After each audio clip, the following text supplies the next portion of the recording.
I got an expert coming up right now. Tamara Toles O'Loughlin is in the house, and she is an environmentalist. Go ahead and put her up with me, y'all. Focused on equity, access, and community. She develops capacity building initiatives and creates multimedia campaigns to dismantle privilege and increase opportunities for vulnerable populations to assess healthy air. Come on.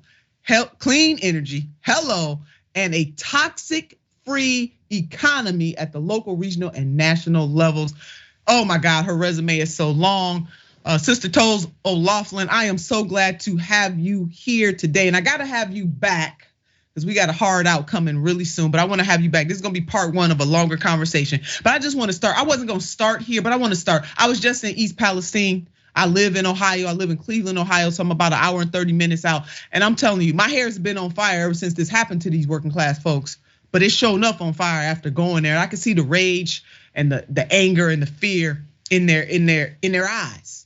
Yeah. Can you talk to us about, in your capacity, in your work, the deep work that you do on this issue, exactly from your expertise, what is going on there and what state and federal government should have done and could still do?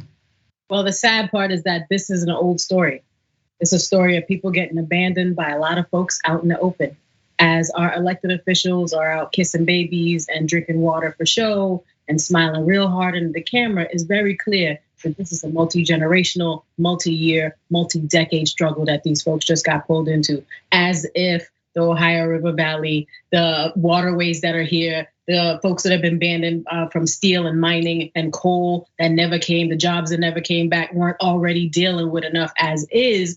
These folks are being told that everything is okay because the air today is fine. We already know that what we're talking about, vinyl chloride and all the other unnamed things that were riding along that train, when you burn them, become problems in the soil that have already killed so many animals that it's indecent to show on television. So if we're in a place where what happens in the soil goes deep into the water, ends up in your body, and becomes a part of your historical, your health, and not just your health, the health of generations, we are in a moment where what we're talking about will take not just months, not just weeks, but years to be able to tell the full story of the harm people are feeling. That black plume of smoke felt biblical to people for a reason, because this stuff is not normal. The kinds of burn off that were done to keep it from being worse doesn't mean it isn't really, really bad. So I think what this community is going to need is the same thing folks in other contexts have said in Denora, Pennsylvania, in Buffalo. People need culturally relevant mental, social, and health support that's going to last as long as these illnesses